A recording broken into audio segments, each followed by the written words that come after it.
Meanwhile, newly promoted Oxford came brightly to the First Division. They certainly conceded plenty of goals, and they scored quite a few as well and gave good value for money.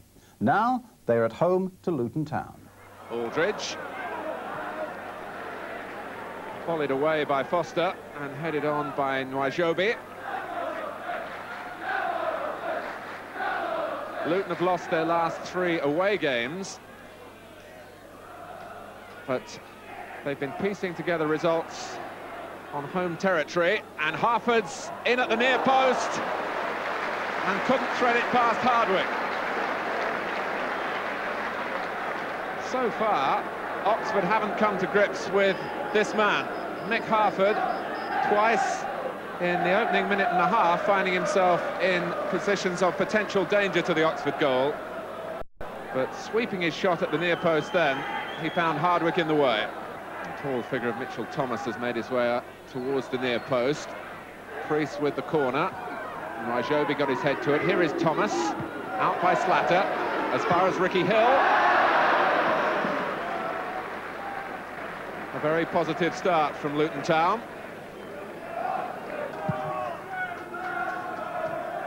Hebberd's touch. Now Hill. Breaker. Peter Nicholas unable to control, taken from him by Hebberd. And Rhodes Brown finding some space. Aldridge waiting in the middle. And here's Thomas. And off the inside of the post. And back to a very grateful Les Seeley. Andy Thomas thwarted. Rhodes Brown played in the cross, aiming for John Aldridge. Aldridge flung himself at it, and it rolled invitingly for Andy Thomas. But it hit the post and stayed out.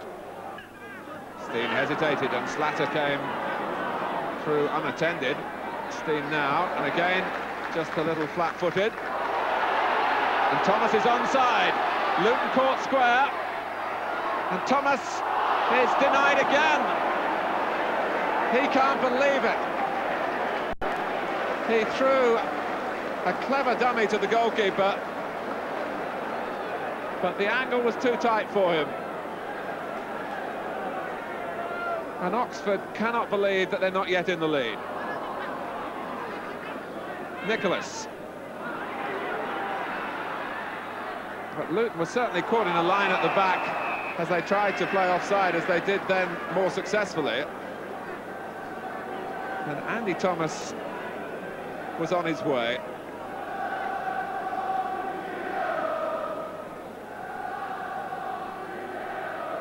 Well, Harford made no real attempt to play the ball.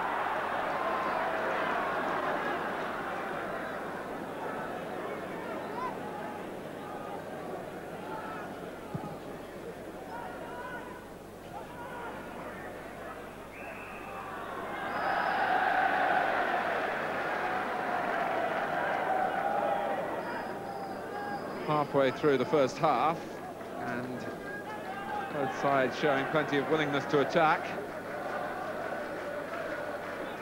And in the sunshine, a very pleasant sight, the Manor Ground at Oxford. Harford. Here's Steen, yes!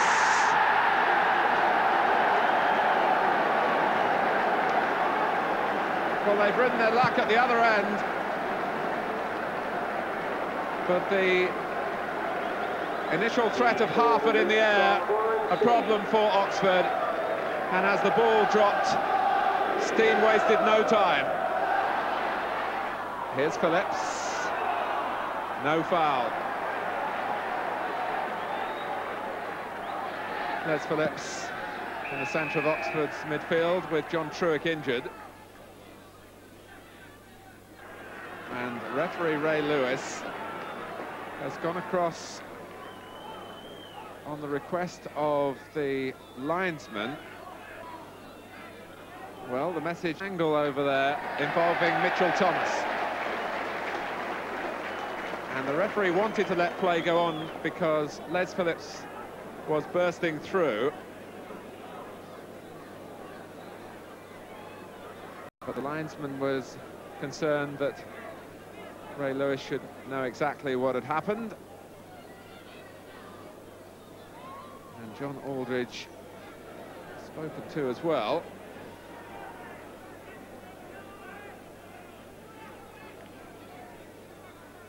And certainly Thomas had his name taken, and maybe Aldridge alongside him. So after all that, well, it could be more serious. They're making their way off. John Aldridge and Mitchell Thomas, on the advice of the linesman, and even the players are asking exactly what happened. Peter Nicholas has come across to talk to the bench, but the referee has sent off a player from each side, Thomas and Aldridge. And there's no doubt that the linesman with the red flag, John Biddle, was a central figure in that decision.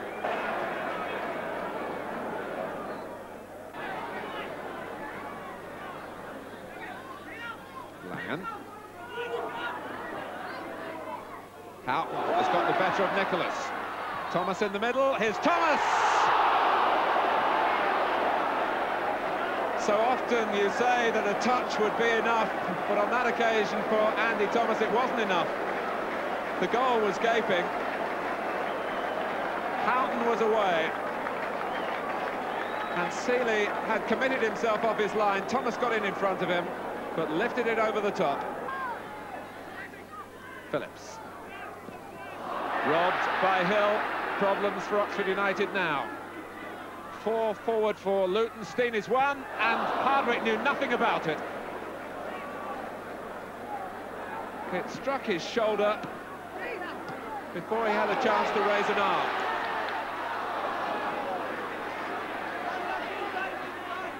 Priest.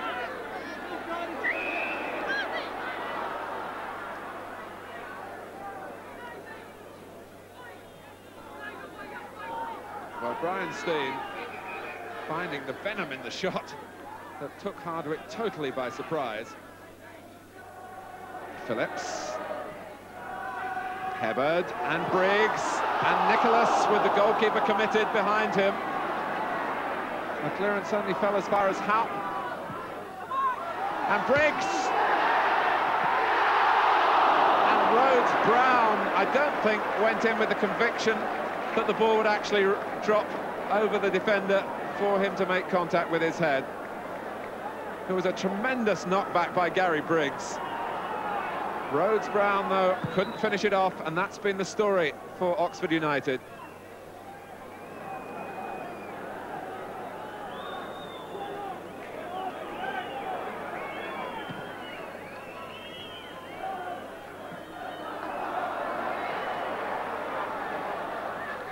Rhodes-Brown. Hebberd, yes!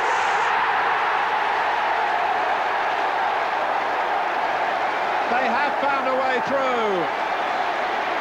And it was Trevor Hebberd springing from midfield